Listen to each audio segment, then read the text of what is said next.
everybody. We're just finishing up week number 5, and man, this class is rolling by. We're more than halfway through now. We're just about halfway.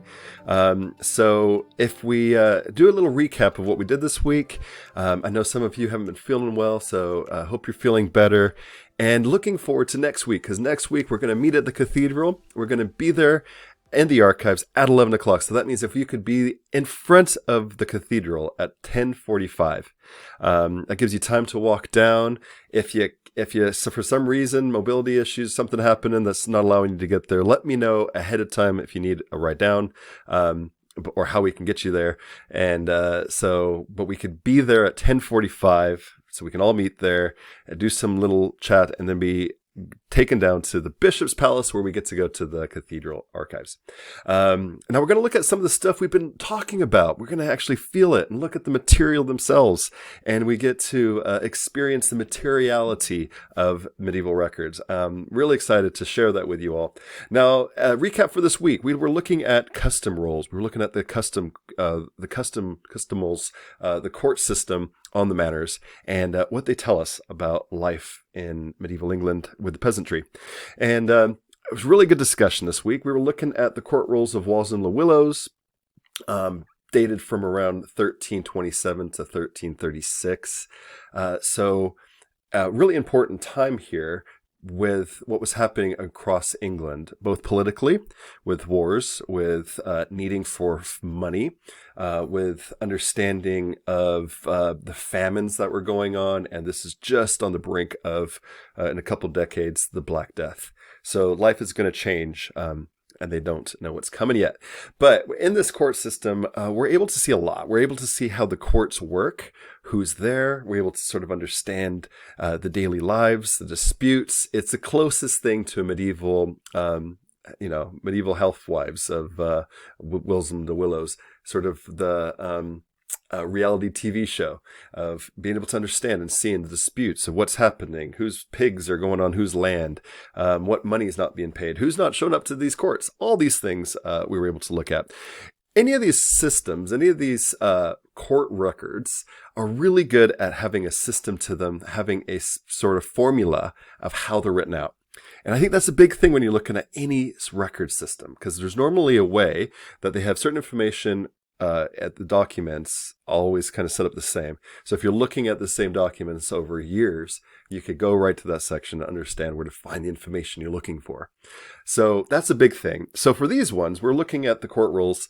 The very beginning part is the essence, and sort of if you think of a meeting today, it's who's there, who's not here, why aren't they here, and so that's discussed in the beginning of the record. Then it talks about the punishments of people, punishments against the Lord or against the court or against other members of the manor. And it lists those punishments of what's happening. What did they do? What violations occurred? Then there's settlements of dispute. So you can kind of think of, well, this was discussed and there's things happening and there's this dispute happening on the manor. And then the settlements of that, normally a monetary settlement and understanding. Then it goes to approval of heirs and sales of land. So it's kind of a receipt and understanding, in a system where people might not have their deeds, although they should have a copy of it. This also is a way to record it, that so-and-so sold that a couple of acres to Catherine, the widow on Walsingham le Willow. So there's that information recorded on there. And then there's administration matters, the elections, what duties, who's going to be the next reeve, and also sort of discussion and putting onto the record specific customs that they're talking about in the meeting. So you can kind of see the side conversation that probably is happening there and be able to write it down and record it for clarification here. So those 5 sections really give a lot of information. It tells us a lot who's there. It tells us what kind of disputes are happening on here, who's violating what, who's upholding the violations and calling for monetary fines to happen. And it allows the question underneath it all of where's the authority on the manor? Who has all the authority? Or does someone have all the authority? The quick answer would be, it's this Lord. The Lord has authority and all the peasants are subjugated to them and they're under servitude. But these court records show it's a lot more complicated than that. And in fact, those part of the system perhaps have more authority than we think. So if you think about who these people are in the court, what place they're held, and they're part of the peasantry, they're part of the system, and they're elected each year. They're the ones upholding it. Is the Lord even at these meetings? And the answer is probably not. You have a seneschal, you have someone representing the Lord, you have a clerk. Who's someone taking notes. It might be part of the knight system. It might be someone of the cloth, a priest, someone who's able to write this stuff down. But then the rest of that body is going to be the villains and the free serfs and the cotters and all these people who are maintaining the heartbeat of the manor. And they're the ones that are upholding the customs. They're the ones upholding the law. They're the ones making sure things are running smoothly. And so you have to take a step back and think, in that case, where does authority come from? Is it the Lord, him or herself? Is it the seneschal who's overseeing everything? Is it the person who's in charge of writing things? Is it this collective body of the peasantry? Those are the things to think about when you think of authority. Now, if you take it back even further, you have to understand and sort of discuss, is it the written authority itself, or is it an oral authority? And this is what's happening in this time period. There's this transition from oral authority, things passed down, and you can sort of think of, that's been the way we've been doing that since time immemorial, right? That's the boundary, and you're not allowed to send your cows, your sheep into that boundary, and we know that it's passed down orally. Then that is now in these records written down in there. But what's the authority is before it was written down. It's an oral understanding of what's happening. So during this time period, it's a great book by Michael Clancy called From Written Oral to Written Record. And it's about this exact time period of when things are kind of orally understood, these laws or oral customs. Then it moves to written records, and we get a growth of written records throughout the 1300s, and they're on out. So think about that authority, the written authority versus this customs. And if the customs are coming together, and they're actually in this section, at the last section, they're talking about, what are the customs and do we need to make changes? Do we need to make this firm and understanding? Who's having that discussion dialogue? It's the members of this court. And who are the members of this court?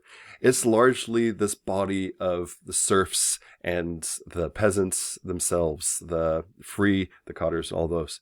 So maybe they have more of a role in understanding the authority and upholding this than we've thought about before, and that's given them credit. So that's a lot of stuff we talked about. Now, diving into the source itself, we were able to look at some individuals. We're able to see this names of who's having disputes and who owes certain people money. And if we look at it in terms of gender, this is the one case that one source, you're able to really get a sense of women of the peasantry. Because a lot of the names, if you go through that document again and look at the women's voice that's there, and the women that have land, the women that have other men who have land paying rent to them, that the women are upholding, saying, "Hey, I'm holding on to this land till my son becomes age," or there's a lot of widows, and the widows that are running the land, and the message and all these different aspects of and certain cattle, and they might have a couple oxen as well that they're able to rent out to be used as well. So they're talking about that, but it's the women in there that have a pretty strong presence and voice and ownership in this case. Now, that's an important thing to think about. So I would recommend, and we talked about it on Wednesday, but if you have a chance to go through it again and just see the points where the women have a voice in this and their narrative in this story. It's one of those sources that we have. Now compare that to last week when we look at the 100 rules and how that, if we think of history as a lens zooming in and out, the 100 rules is really that zoomed out lens and looking at the system of serfdom as in its entirety to be able to say how many serfs and how many villains and how many cotters and how many freeholders are present on specific manors. But also we discussed that only it's about 3% represented in those 100 rules, Whereas this, we have surviving manor records from a lot of different places in a lot of different ways. And think about how records are maintained and retained over the centuries till we have them today. Who's holding on to these records? If it's a small manor like the one we were looking at, its chances are we lose those over time because those are eaten up into other records, other bigger estates, or eventually erode away to nothing, and there's no sort of surviving record system to hold on to them. So the fact we have one like this that's a pretty small minor lord is pretty amazing. What's the records we mostly have are those bigger lords, the ones that still have, if you think of a castle or a place that records were maintained for centuries, or the church. Think of where we're going next Wednesday, the cathedral. They've had they still have a record office in there. They're able to have an archive since the 1200s, 1100s, actually even earlier than that. And it's the same system. They're able to hold them in the same place. And that helps to be able to retain records that we are able to see today. They're not lost. And so that's an important part too. How we keep records, how we get the records, what we can get from them. And then by diving into them, we get specific names and people and life in the manor to really add color to the narrative of peasantry. So that was what we were looking at. I really enjoyed our chat this week. If you have any questions, email me. If you want to chat about it before we meet on Wednesday, great. But most importantly, please make sure that we get to the cathedral right in front of the facade of the cathedral by 10:45, and that'll allow us a time to be able to really dive into the records, to be able to hold them and understand them, and look at them as a material and how its construction might add to this story. All right, everybody, thank you so much. Have a fantastic weekend, and see you next Wednesday.